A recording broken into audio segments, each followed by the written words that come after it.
The storm rolled over the outskirts of Seattle like a furious animal unleashed from the mountains. Winds howled through the trees, bending them until their branches snapped and scattered across the empty roads. Rain fell in sheets so heavy it blurred the streetlights and turned every step into a struggle against water and mud. Cars had already abandoned the road, pulled over with their hazard lights blinking, as if they too were afraid of what was coming. The world outside seemed ready to collapse under thunder that shook the earth and lightning that split the sky. Emily Dawson pressed her backpack closer to her chest and pulled her thin jacket tighter, though it did little to shield her from the downpour. She had just finished a catering job at a wealthy home on the far side of town, one she had accepted at the last minute because the pay was double. The storm had arrived faster than expected, and when she reached the bus station, she learned that the bridge back into the city had been closed after a landslide. No buses, no taxis, no chance of finding a safe ride home. She was stranded, soaked to the bone, her sneakers heavy with water, her hair plastered to her cheeks. She looked around at the endless rows of gated estates. They rose like fortresses against the night-dark silhouettes, with trimmed lawns and iron fences that gleamed when the lightning flashed. They were beautiful but unwelcoming, the kind of houses that belonged to people who never opened their doors to strangers. Emily kept walking because she had no choice, though every step made her shiver harder. She whispered to herself that she only needed a dry corner of roof for the night, and she would leave before dawn. Her eyes caught a glow through the curtain of rain. At the end of a long stone driveway stood a mansion, its windows alive with warm golden light. The house seemed enormous, with tall glass panels, angular walls, and a sense of modern perfection that made her hesitate. What kind of man lived in a place like that? Would he even listen to someone like her? But another clap of thunder rattled the ground beneath her feet, and the rain lashed her face so hard she gasped. Her pride would not keep her alive tonight. She turned onto the driveway, her shoes slipping on the wet stones, and forced herself forward until she stood at the tall front doors. Emily hesitated, trembling with cold and uncertainty. She thought of her aunt's words earlier that day, sharp and cruel, that she would never make it on her own. Maybe this was proof she was right. But then she lifted her chin and knocked. The sound was barely audible over the storm, so she knocked again, harder this time, her fist echoing through the wood. For a moment there was nothing but the roar of wind and rain. Then footsteps approached from inside, the door opened slowly, and light spilled out onto the porch like a rescue. A man stood in the doorway, tall and broad, shouldered his presence, filling the space with authority. He wore a dark sweater that clung to his frame, his hair slightly disheveled, as if he had been working late into the night. His eyes were sharp and assessing, and his jaw tightened as he studied her. Alexander Grant had spent his entire adult life keeping the world at arm's length. His empire in technology and real estate made him one of the most powerful men in the state, yet almost no one truly knew him. His name appeared in business magazines, his fortune was whispered about, but his private life was a vacuum. No scandals, no girlfriends, not even a single photograph of him holding hands with anyone. Among the elite of Seattle, he was a mystery, and the truth one that Alexander carried like a secret curse was that he had never shared his life with a woman. At 40, he was still untouched, not because he lacked opportunity, but because he had chosen distance. Love, intimacy, trust, all of it had been locked away after a betrayal in his youth. He believed he could live without it until this moment, standing in his doorway with rain whipping at his face and a young woman staring at him with wide, defiant eyes. Emily swallowed, trying to keep her voice steady. She told him she did not want to intrude, only to find a dry place until the storm eased. For a long moment he said nothing, his silence louder than the thunder outside. The logical choice was to close the door. He never let strangers inside, yet something in her gaze unsettled him. It was not just desperation, it was pride and vulnerability woven together, a reminder of the humanity he had buried under wealth and control. Finally, Alexander stepped back, his voice low and firm as he told her to come in. Emily crossed the threshold, dripping water onto marble floors that gleamed under golden light. She clutched her backpack tighter, feeling like an intruder in another world. He closed the door behind her, shutting out the storm, but neither of them knew that what had just entered his home would change his life forever. Alexander Grant had been born into a world where expectations were as high as the glass towers his family owned in downtown Seattle. His father had been a real estate tycoon who believed in discipline above all things, and his mother was a socialite who cared deeply about appearances and reputations. From the time Alexander could walk, he was dressed in tailored clothes, marched to private schools, and told that his future was already written. He was the only child, the heir, the boy, who was never supposed to fail. Teachers praised his intelligence, classmates whispered about his wealth, and adults looked at him with envy. Yet for all his privilege, he had always felt like an outsider. He was tall, awkward, with sharp features that seemed too serious for a teenager, and instead of chasing parties or popularity, he chased grades. He loved math and engineering, could spend hours tinkering with computers, and dreamed of building something that would make him stand apart from his father's shadow. But at 17, none of that mattered. What mattered was a girl named Rachel, who had been his first crush. She was radiant blonde, the type of girl who made everyone in the hallway turn. She had smiled at him once in chemistry class, and that single smile had been enough to ignite hope in his chest. For months, he worked up the courage rehearsing lines in the mirror, writing and rewriting notes he never delivered.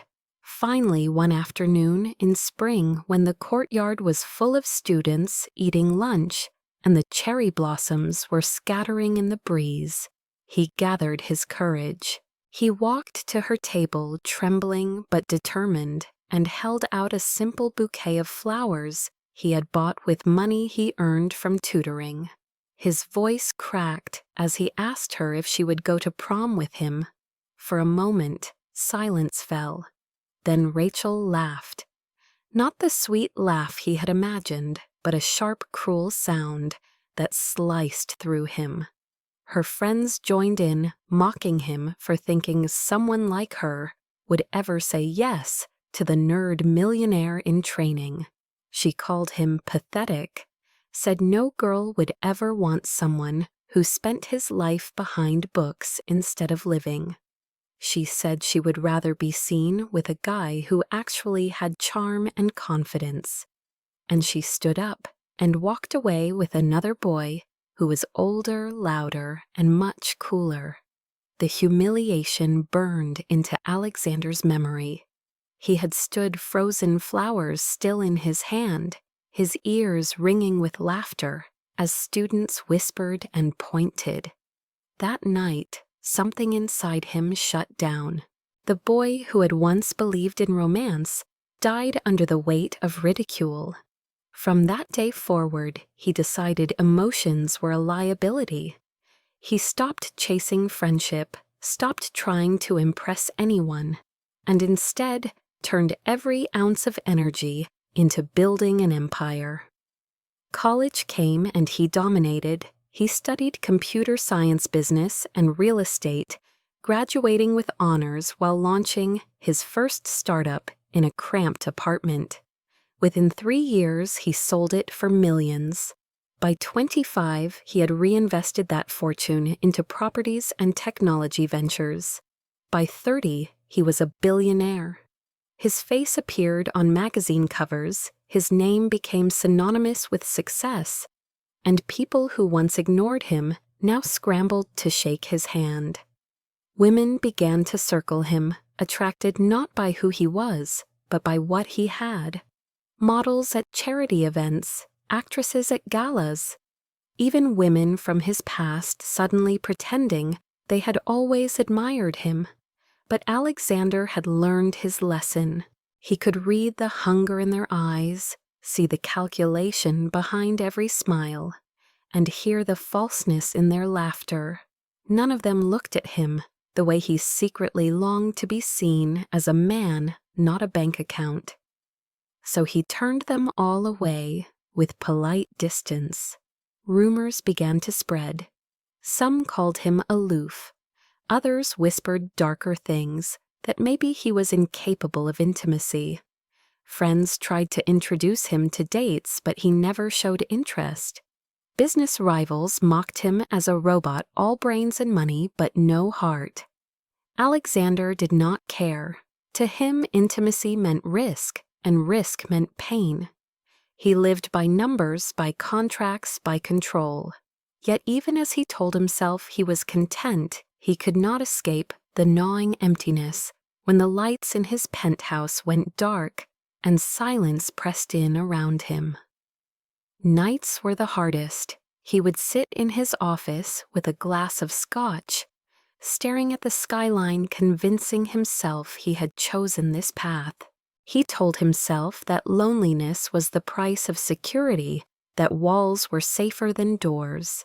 Still, there were moments when his hand would hover over his phone, tempted to call someone, anyone, just to hear a human voice. But he never did. At 40, Alexander Grant was everything his father had dreamed, and more wealthy, powerful, respected. And yet, behind the polished suits and the flawless reputation was a truth no one knew. He had never let anyone in. Not one woman had ever touched the barriers he built. Not one had ever been close enough to break the silence in his home. He was still a virgin, not out of weakness, but because of a vow he had never spoken aloud. Love was dangerous. Trust was a gamble. Intimacy was a luxury he could not afford. And so he lived year after year in a mansion that echoed with silence, believing that this was his destiny. Until the night the storm arrived, and a stranger knocked on his door, carrying with her the one thing he had sworn he would never face again. The chance to feel Emily Dawson had never known an easy life. She was born in a small working-class neighborhood on the south side of Seattle, where cracked sidewalks and flickering street lights told stories of hardship more clearly than words ever could. Her mother, a gentlewoman who worked double shifts as a nurse, had been her anchor, teaching her that dignity did not come from wealth, but from the way one faced adversity. When Emily was 12, her mother passed away after a sudden illness, leaving her in the care of a father who could not handle the weight of responsibility. Within a year, her father moved to Alaska, chasing unstable jobs, promising to send for her, but never following through. That was when her aunt, a sharp-tongued woman with little patience, took her in. Life under her aunt's roof was never warm. Every meal came with criticism. Every step was measured against. the unspoken belief that Emily was an extra mouth to feed rather than family. Her aunt remarried, and Emily quickly learned that her new step-uncle had no interest in being a protector. He kept his distance, but tolerated her only because her aunt insisted. For years, Emily endured the whispered comments that she was a burden and the constant reminders that she owed them gratitude. By 16, she had taken her first job at a diner balancing school with late nights refilling coffee cups for truckers.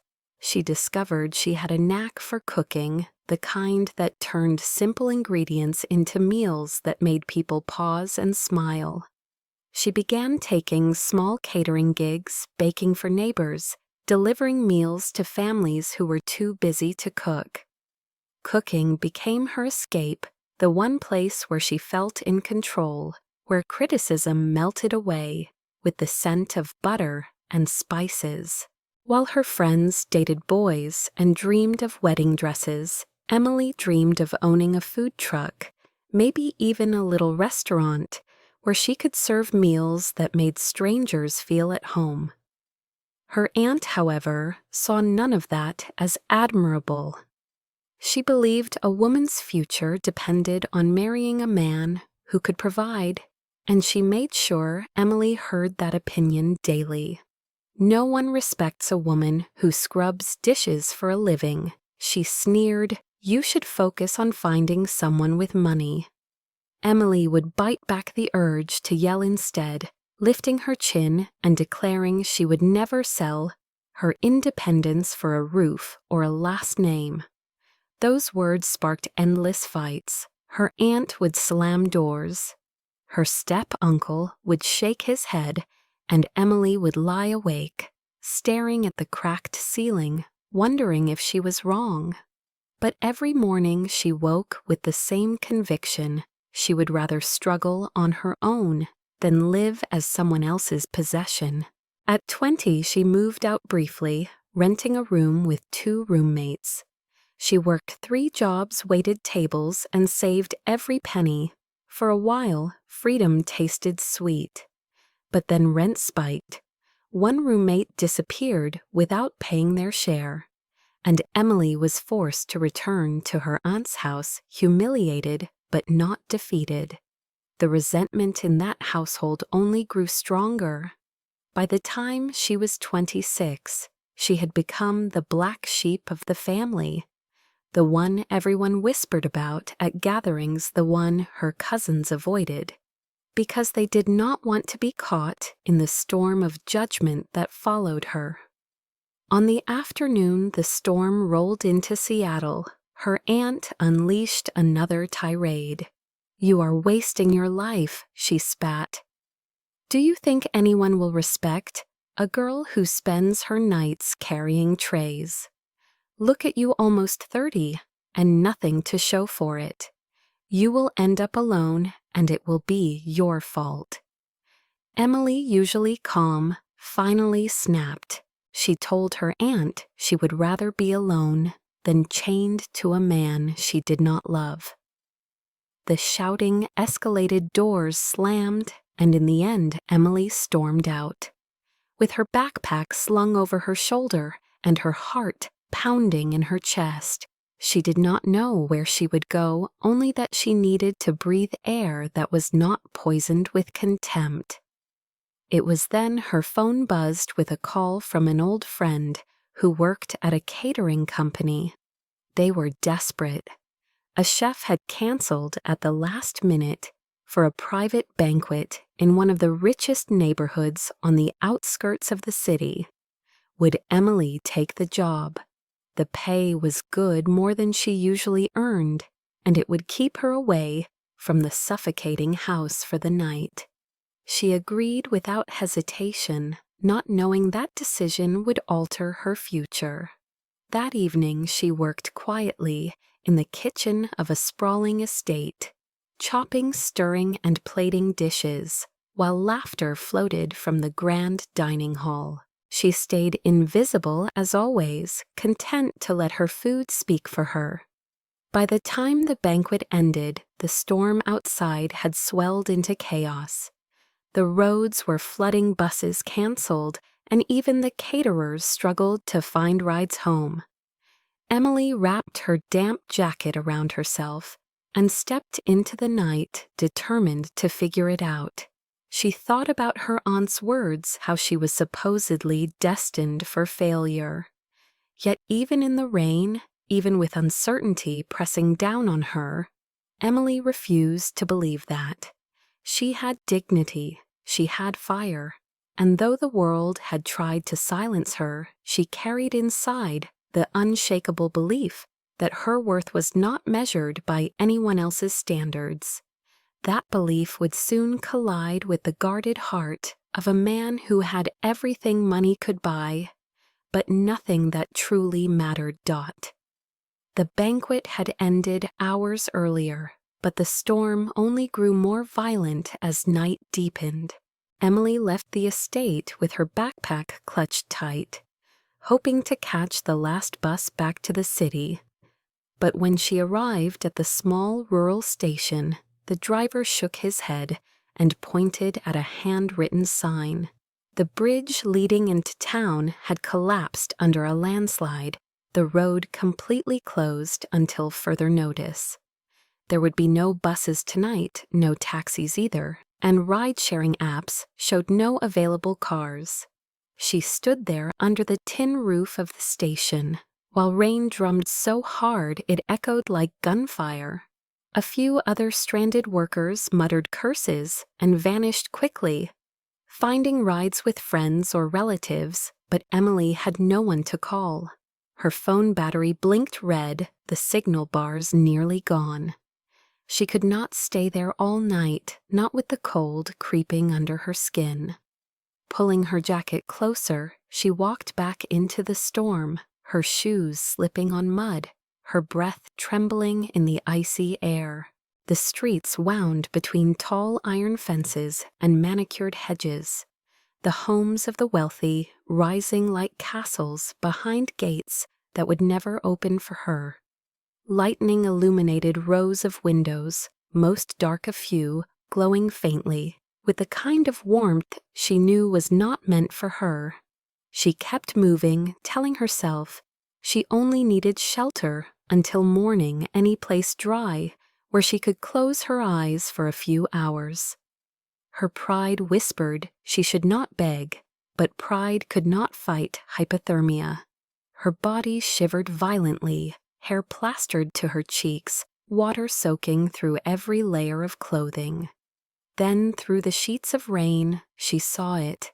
At the end of a long stone driveway rose a mansion unlike the others. Its walls were sharp and modern glass panels reaching high, the kind of design she had only seen in magazines. But what caught her breath was the light. Warm golden light glowed from tall windows, spilling across the lawn and slicing through the storm like a promise. Emily froze. Everything about the house screamed distance, wealth, and untouchable perfection. What would they do if a stranger knocked, call security, slam the door? But another clap of thunder made her flinch, and water streamed down her spine until her teeth rattled. She looked at the glow again, at the single chance of shelter. Pride had to be swallowed if she wanted to survive the night. Step by step, she climbed the slick driveway, her shoes squeaking against wet stone, her heart hammering with both fear and determination.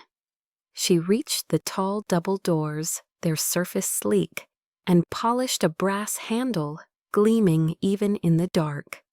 For a moment she simply stood there, rain sliding off her nose, her breath fogging in the cold air. She thought of her aunt's harsh voice, telling her she would never make it alone, and maybe this moment was proof. But then she straightened her shoulders, lifted her fist, and knocked. The sound was soft against the storm, so she knocked again, harder this time. 3 steady strikes that echoed into the house. Nothing. She almost turned away, shame flooding her, but then she heard footsteps, heavy, firm, deliberate. The door opened slowly, releasing a glow of golden light that poured over her like salvation. A man filled the doorway, tall and broad, shouldered his presence commanding, even before he spoke. His sweater clung to his frame, his hair was slightly tousled, and his eyes were sharp, unreadable. Emily's breath caught. She had never seen someone like him in real life, someone who looked carved from discipline and power, someone who belonged to a world she could only observe from the outside. Alexander Grant looked at her as if weighing every detail. The dripping hair, the trembling lips, the pride hidden behind her shivering frame. For a moment, neither moved. The rain, crashing around them, the storm pressing closer, as if waiting for his decision. Emily found her voice low and unsteady. She said she was stranded, that the roads were closed, and she only needed a dry place until morning. She promised she would not be a burden. His silence stretched long louder than thunder. For 20 years, Alexander had lived by strict rules. Never let strangers inside, never risk vulnerability, never open the door to trouble. Logic demanded he close it now, yet something about her eyes rooted him in place. They were not begging, not manipulative, but steady and defiant even in desperation. They reminded him of something he had not allowed himself to feel in decades, the raw pulse of humanity. Finally, Alexander stepped back. His voice was deep calm, but carried a weight that made her shiver even more. He told her to come in. Emily hesitated for half a breath, then crossed the threshold. Warmth wrapped around her instantly, the marble floors gleaming under chandelier light. The air scented faintly of cedar and smoke. She felt like an intruder in a museum, her wet sneakers squeaking on perfection. Behind her, the door shut with a final thud, sealing out the storm. She turned, clutching her backpack like a shield, and saw him watching her still, his eyes dark and unreadable. Neither knew it yet, but that simple act, a billionaire, opening his door to a stranger, would mark the beginning of a story neither of them could have imagined. The storm showed no mercy. By morning, the news confirmed what the bus driver had already warned. The bridge had collapsed completely, and the main road into the city was underwater. Officials said it might take several days before crews could clear the debris. Emily sat on the edge of a guest room bed, wrapped in a towel, listening to the voice of the announcer drift faintly from the television in the hallway. She had not expected to stay longer than one night, but now the reality pressed down on her. She would have to share space with a man she barely knew, a man whose presence already felt overwhelming. When she stepped into the kitchen the next morning, Alexander was already there. He moved with precision, his tall frame filling the sleek modern room as he poured black coffee into a plain mug. On the counter was a bowl of oatmeal, no sugar, no fruit, nothing to soften its blandness. Emily raised an eyebrow despite herself. That was his breakfast. He glanced at her but said nothing, only gestured toward the coffee pot as if to offer. She shook her head, then opened the refrigerator, scanning shelves lined with ingredients most people could never afford. Without asking, she pulled out eggs, bread, and bacon. Within minutes, the kitchen filled with the sound of sizzling and the smell of butter. Alexander watched her quietly, his brow furrowed, unused to anyone touching his space.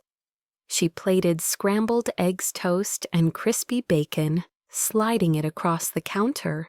"You cannot live on oatmeal alone," she said, her tone casual, but her eyes firm. For the first time in years, a corner of his mouth twitched upward.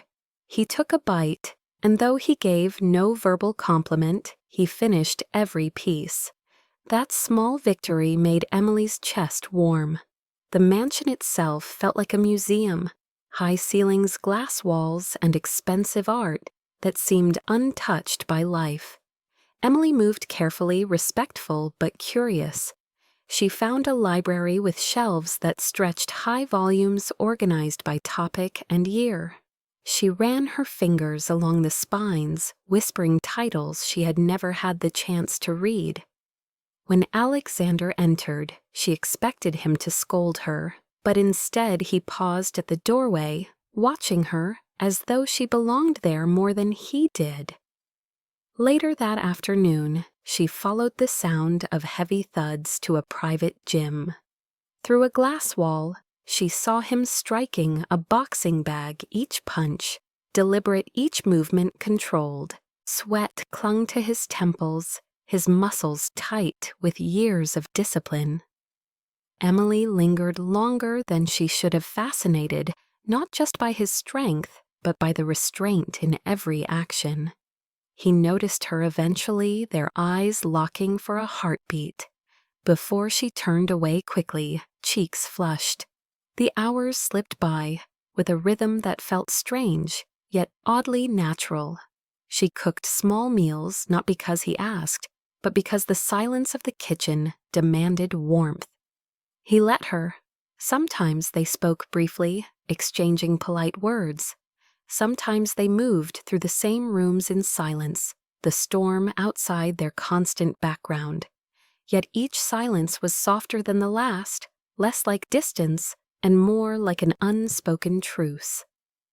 One evening, while drying the mansion's shaggy black dog, after it had come in drenched from the rain, Emily laughed.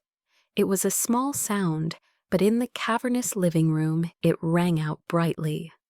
Alexander, standing nearby with a glass of scotch, froze. He could not remember the last time laughter had filled these walls.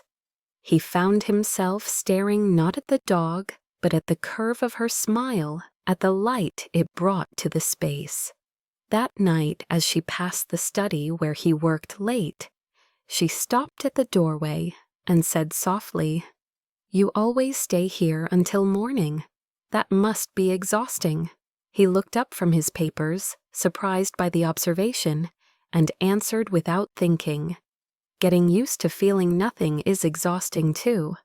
He regretted the words instantly, but she only met his gaze, her expression steady, as if she understood. The storm trapped them together for 3 days. In that time, Emily moved through his mansion with a confidence he could not comprehend. She rearranged books, opened curtains, fed the dog scraps from the kitchen. She belonged where no one else ever had, and for the first time, Alexander did not feel invaded. He felt alive. The emotional distance he had built like a fortress showed cracks. He caught himself looking for her when she left a room, listening for her footsteps on the stairs. She caught herself softening whenever he spoke, her heart stumbling when his voice lowered unexpectedly. There were no declarations, no dramatic gestures, only the slow weaving of two lives forced into proximity. And yet within that quiet weaving, something dangerous was growing, something Alexander had sworn never to allow. On the 4th morning, the rain lightened, but the roads remained closed. Emily brewed coffee and stood by the window, watching rivulets of water stream through the garden. Alexander joined her silently. For a long time, they simply stood there, the mansion hushed except for the hum of the storm. Then she said almost to herself, "The world feels different after rain, like it wants us to start over." He looked at her, really looked, and for once allowed himself to imagine what starting over might mean. His chest tightened, not with fear this time, but with a longing so sharp he almost stepped back. Emily turned her eyes, meeting his, and in that moment neither could pretend indifference any longer. The storm outside had trapped them, but inside another storm was rising, one of feelings too long denied and too strong to ignore. By the 5th day of the storm, the rain had finally eased, though the roads remained closed, and Alexander's mansion had shifted from a place of silence into a strange cocoon where Emily's presence was no longer foreign. But outside those walls, whispers had begun. Alexander Grant was too powerful and too watched to live his life without speculation, and the appearance of a young woman at his secluded home did not go unnoticed. The first ripple came when Victoria Hale arrived unannounced. She was 35, a venture capitalist, with sharp cheekbones and sharper ambition, a woman who had built her career on being seen with the right people. For years she had believed Alexander would eventually be hers, not out of love, but out of calculation. To stand at his side would mean influence, reputation, and access to an empire. When she entered the marble foyer and saw Emily coming from the kitchen with flour on her hands and a calm confidence in her eyes, something inside Victoria burned. She smiled, but the smile was carved from ice. "And who might you be?" she asked, her tone sweet, but her gaze cutting like glass. Emily, caught off guard, but unwilling to shrink, replied evenly that she was stranded because of the storm and only helping with meals while waiting for the roads to open. Victoria tilted her head, her heels clicking against marble as she circled like a predator. Helping with meals? How quaint. Some people know how to find opportunity in disaster. Alexander appeared from his study, his voice even but firm, as he greeted Victoria. She leaned in to kiss his cheek, making sure Emily saw, then whispered something about missing him at the last fundraiser. His expression stayed neutral, yet his eyes flicked briefly toward Emily, as if to reassure her without words. The visit was short, but its impact lingered. That night, Emily stood by the sink washing dishes while the dog lay at her feet.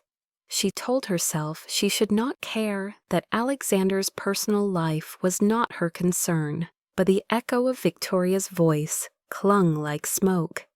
In another part of the city, Victoria made her next move. With one phone call to a gossip columnist, she had cultivated the rumor mill began to turn. Headlines surfaced in online tabloids: "Billionaire hermit finally breaks seclusion with mystery woman."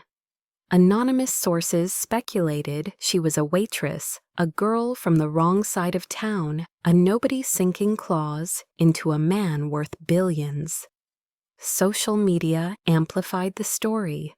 Memes appeared, jokes spread, and while many dismissed it as harmless gossip, the narrative began to stain Alexander's pristine reputation. For a man whose empire depended on the trust of investors and the careful image of discipline, even whispers were dangerous.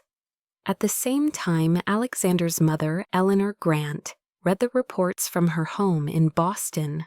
She had built her life around tradition, etiquette, and the belief that her son's legacy required spotless choices. Concerned calls turned into stern warnings.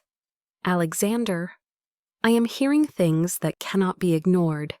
A woman in your home from nowhere with no background we know of. This is not the way to protect the Grant name."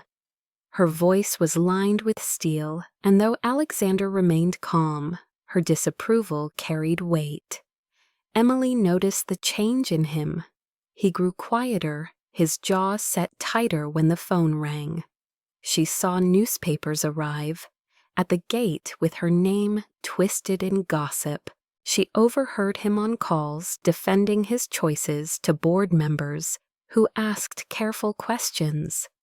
Though he never directed frustration at her, Emily could feel the tension pressing into the mansion like a storm heavier than the one outside.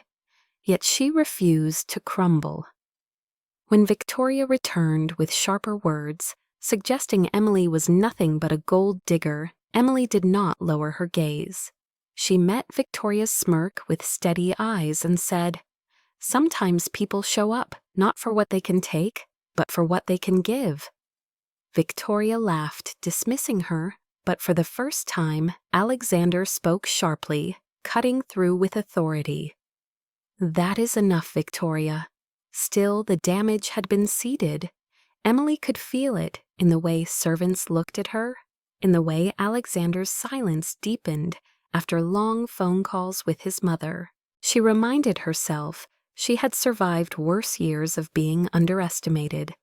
But inside her chest, the fear gnawed that perhaps this gilded world would never allow her to stay.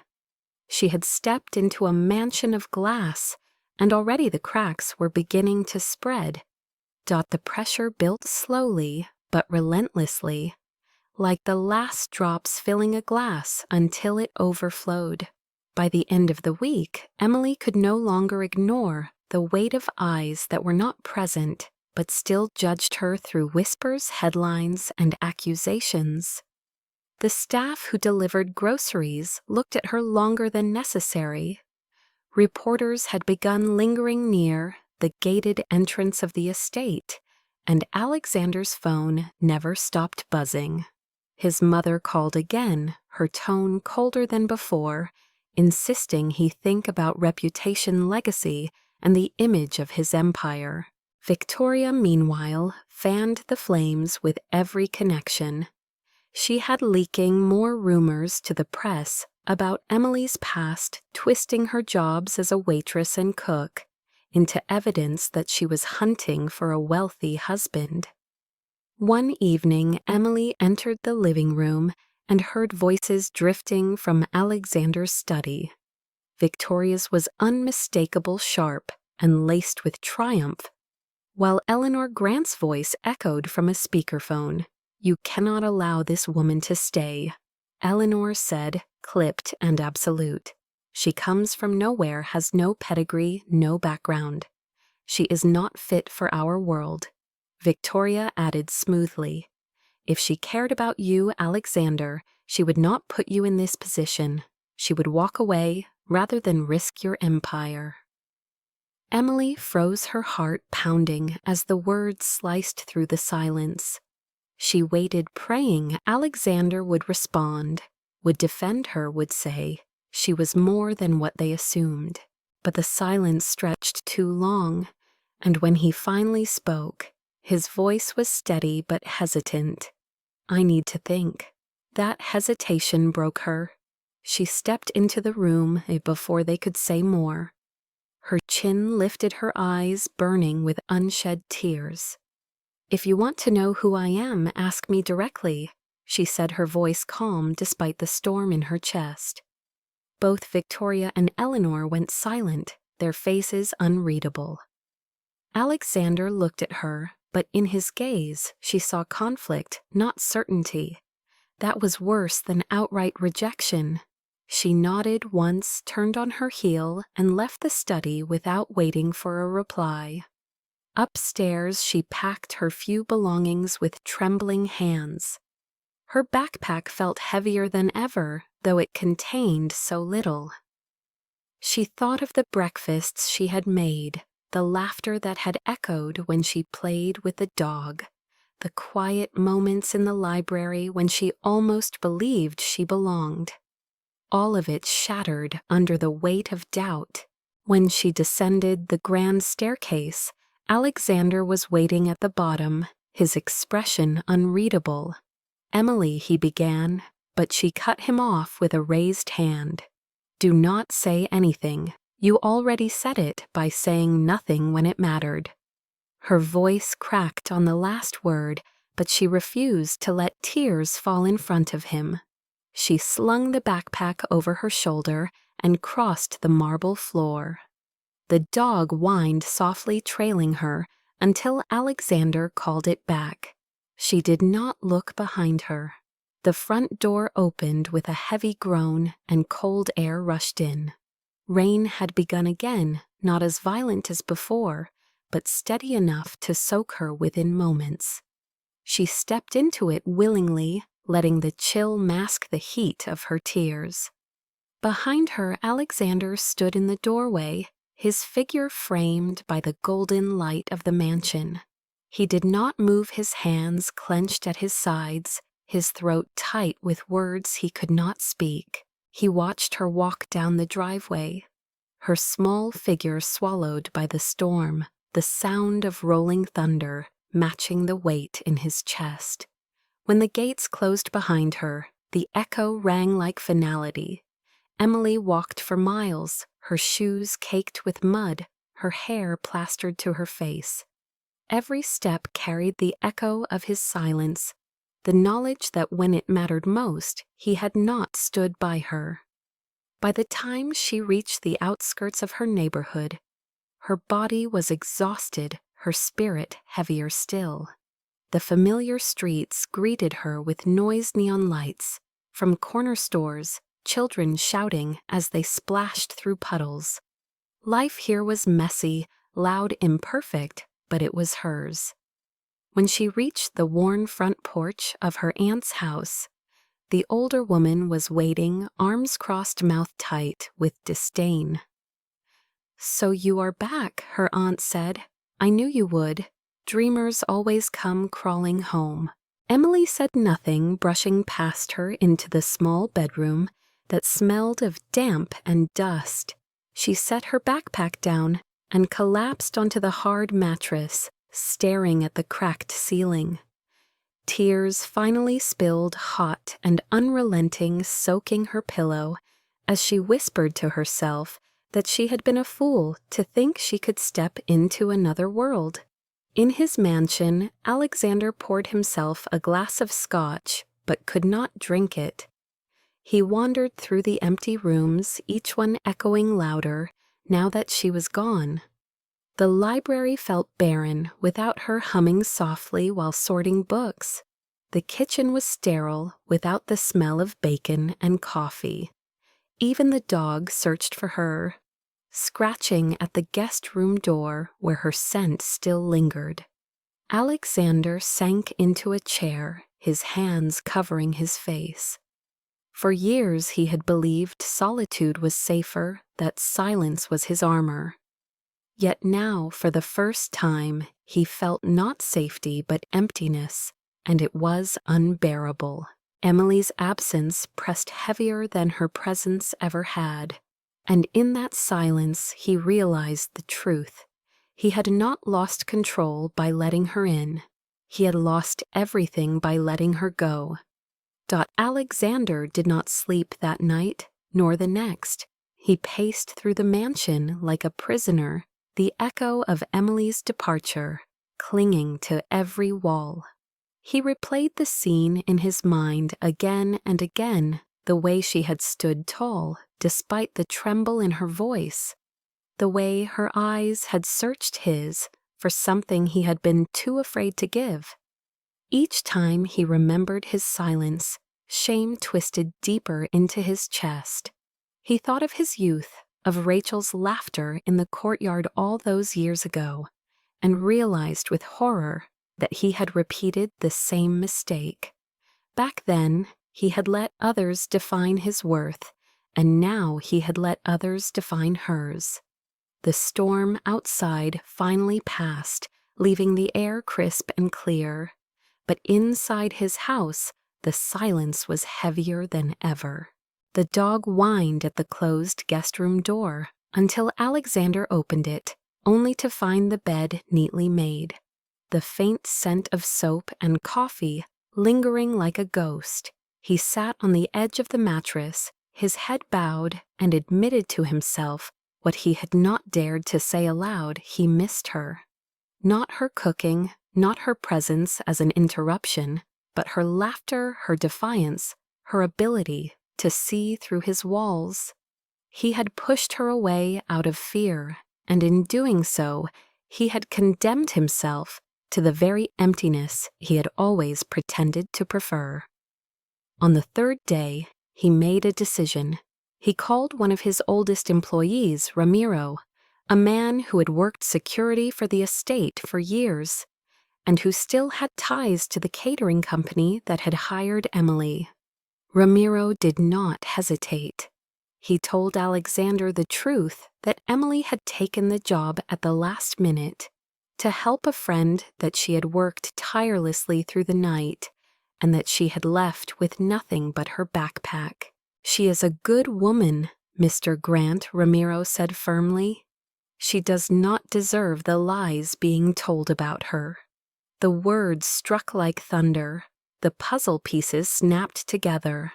Victoria had manipulated the story, twisting Emily's independence into scandal. His mother had echoed the lies, worried more about appearances than truth. And he, Alexander Grant, a man who commanded empires, had stood silent and let it happen. He hung up the phone and called Victoria next. When she answered with a silky hello, he cut her off with a voice like steel. "I know what you did. You twisted the story and poisoned my mother against her. From this moment forward, we have no business, no friendship, no ties of any kind." Victoria tried to protest, her tone shifting from amusement to panic. "Alexander, you are overreacting. It is just gossip." "It was cowardice," he interrupted. "And it was my cowardice to let you spread it.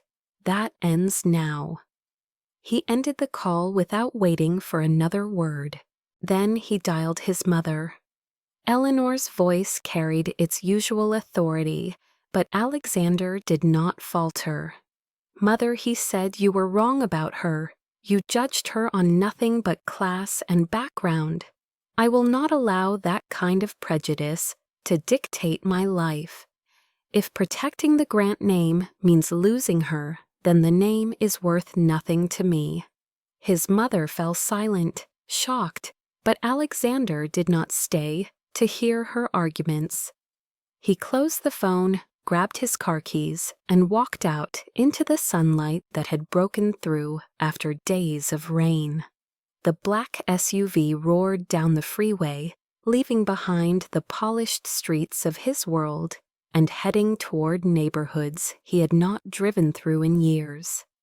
Children played in puddles on cracked sidewalks, vendors called from corners, and neighbors leaned on porches, watching him curiously as his expensive car rolled past. He felt out of place, but strangely determined. He asked for directions twice before finding the faded house where she lived with her aunt. His heart pounded as he stepped out, the weight of his choice pressing into his chest. For the first time in his life, he was not walking into a boardroom or a gala, but into battle for something real.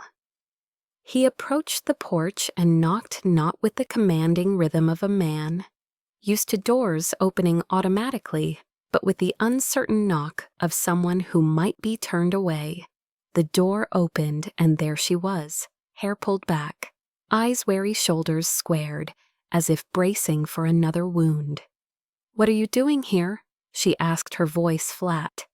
Her arms folded across her chest. Alexander inhaled, steadying himself. "I came to say I was wrong. I let them speak lies about you. I stayed silent when I should have fought for you. I made the same mistake I made when I was 17, and I will not let it define me again." Her expression did not soften. "Why should I believe you now? You let me walk away." His throat tightened, but he did not look away. "Because I would rather have you slam this door in my face 100 times than spend one more day pretending my life means anything without you in it." The silence that followed was sharp, filled only by the distant hum of traffic. For the first time in years, Alexander felt truly vulnerable, his defenses stripped bare.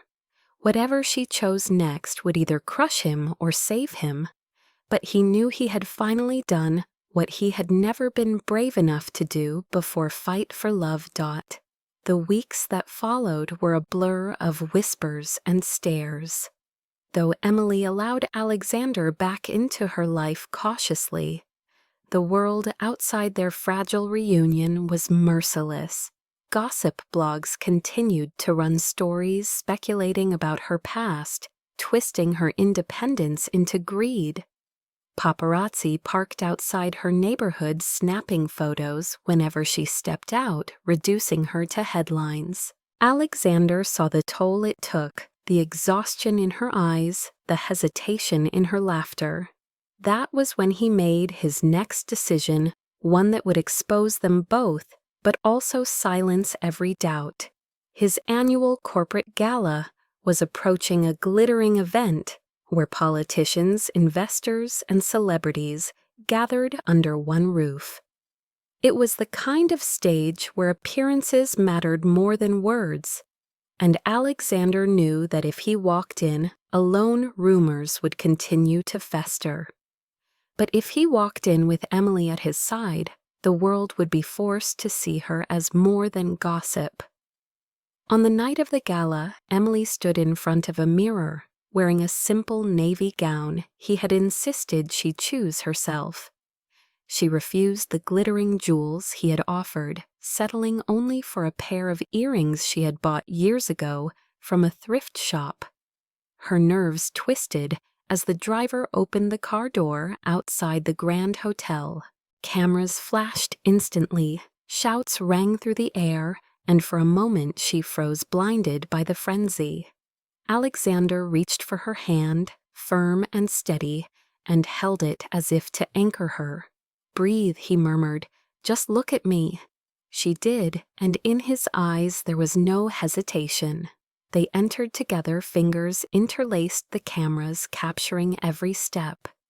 Inside, chandeliers glowed, champagne flowed, and whispers rose like a tide. Heads turned, conversations paused, and every gaze landed on the billionaire who had never once brought a date to this event, now standing with a woman from nowhere. Victoria was there, dressed in a crimson gown that clung like armor, her smile sharp with malice. She approached with the confidence of someone who thought she still had control. "Alexander," she purred, "you brought company. How unexpected." Her eyes slid to Emily, scanning her from head to toe with disdain. Emily steadied her breath, refusing to flinch. "Enjoy the night while it lasts," Victoria added, her voice pitched just loud enough for nearby guests to hear. Before Emily could reply, Alexander stepped closer, his hand tightening around hers. His voice rang clear, cutting through the hum of the crowd. "This woman is not here for my money," he said, his tone deep, unshakable. The conversations around them faltered, then fell silent. All eyes turned, the orchestra stilled, even the waiters froze. Alexander looked directly at Victoria, then at every guest in the room. "She is here because she is the only person who has ever seen me for who I am. She is the love of my life, and I will never again let anyone speak otherwise." A gasp rippled through the crowd. Cameras flashed like lightning, reporters scribbled furiously, and the murmur of voices rose into a storm of disbelief and awe. Victoria's face drained of color, her lips parting, but no words coming out. She had expected his silence, his compliance, but instead he had shattered her weapon in front of everyone. Emily's chest tightened, her throat thick with emotion. She had not asked for this defense, had not demanded it. Yet hearing it spoken so publicly felt like a wall crumbling inside her. For years she had been unseen, underestimated, dismissed. Now the most guarded man she had ever met was declaring her worth in front of the world. Alexander ignored the flashes, ignored the gasps, keeping his eyes on hers. I failed you once when I stayed silent. I will not fail you again. Whatever storms come, we face them together." His words struck with the force of a vow. Emily could barely breathe. The ballroom erupted into chatter, some supportive, some scandalized, but none of it mattered. In that moment, all she saw was him, the man who had once hidden behind walls, now standing bare and unashamed. Her hand trembled in his, and she whispered so only he could hear, "Then I believe you." Relief flooded his face, softening the hardness in his eyes. He raised her hand to his lips and kissed it, sealing his promise. Around them the world spun, with judgment and speculation, but for Alexander and Emily it was the first time silence felt like safety, not loneliness. The gala would be remembered for years, not for business deals or political speeches, but for the night Alexander Grant, the untouchable billionaire, chose love over image. And Emily, the girl from nowhere, stood at his side without flinching. The months that followed the gala were not without challenges, but the foundation had been laid in truth. For the first time, Alexander no longer lived in fear of scandal or judgment. He had faced the world head-on and declared what his heart had hidden for decades, and that choice gave him a freedom he had never known. Emily, though wary of the spotlight, found strength in the love that had been tested so publicly. She continued to work not out of necessity, but out of pride, insisting that she would never allow her identity to be reduced to a headline or a possession. Together they built something balanced, a life where she brought warmth and spontaneity into his ordered world, and he gave her stability without ever trying to cage her spirit. When they decided to marry, the ceremony was nothing like society expected. Instead of a cathedral with hundreds of guests, Alexander and Emily chose the gardens of his mansion, the same place where rain had once battered windows and lightning had split the sky. Now sunlight filtered through branches strung with simple white lights. Flowers bloomed along the paths, and a small group of family friends and loyal employees gathered in quiet joy. Emily walked down the aisle in a gown as simple as her smile, her hair loose around her shoulders, her step steady despite the emotions rising inside her. Alexander waited under an arch of roses, his eyes fixed on her with a devotion that silenced every whisper of his past. When she reached him, he took her hands, his voice steady, as he spoke the words that had lived in him since the stormy night she had first knocked on his door. "Emily, you were the storm that saved me. I thought I had everything, but I lived in silence, trapped by fear and pride. You broke through that silence not with demands or promises, but with your courage, your laughter, and your belief that even a man like me deserved a second chance. Today I choose you not as someone who fills the emptiness, but as the reason I no longer fear it."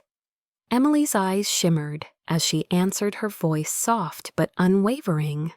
"Alexander, I never dreamed my path would lead me here into a world I thought was closed to me.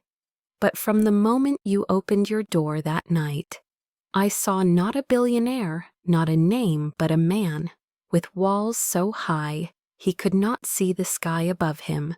You let me in even when you were afraid, and that is why I stand here. You are the shelter I never thought I deserved, and I choose you not for what you have, but for who you are when you let yourself be seen." Their vows ended in a kiss that drew applause and tears from the small gathering.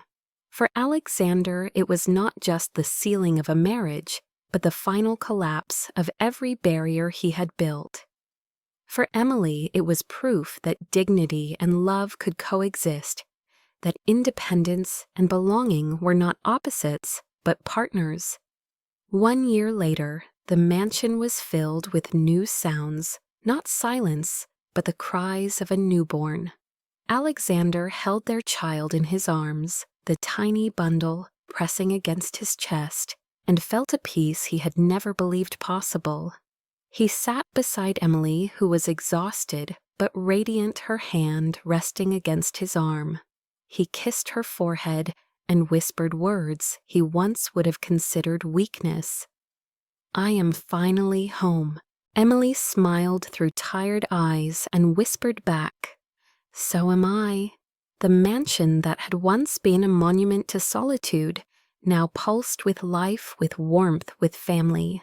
The glass walls no longer reflected emptiness, but the laughter of guests, the smell of home-cooked meals, the footsteps of a child who would grow up knowing love instead of silence. Alexander Grant, the billionaire, who had lived untouched for 40 years, had found not only intimacy, but devotion, not only passion, but partnership. And Emily Dawson, the girl who had been told she would never make it alone, had proven that storms could be survived, that dignity could lead to destiny, and that love found in the most unlikely places could change everything. To those who had doubted them, their story became legend, a reminder that money could build walls, but only love could tear them down. And for those who believed in the power of romance, their journey was proof that no storm, no gossip, no fear could stand against two hearts determined to find each other. If you believe true love conquers any storm, comment the word home.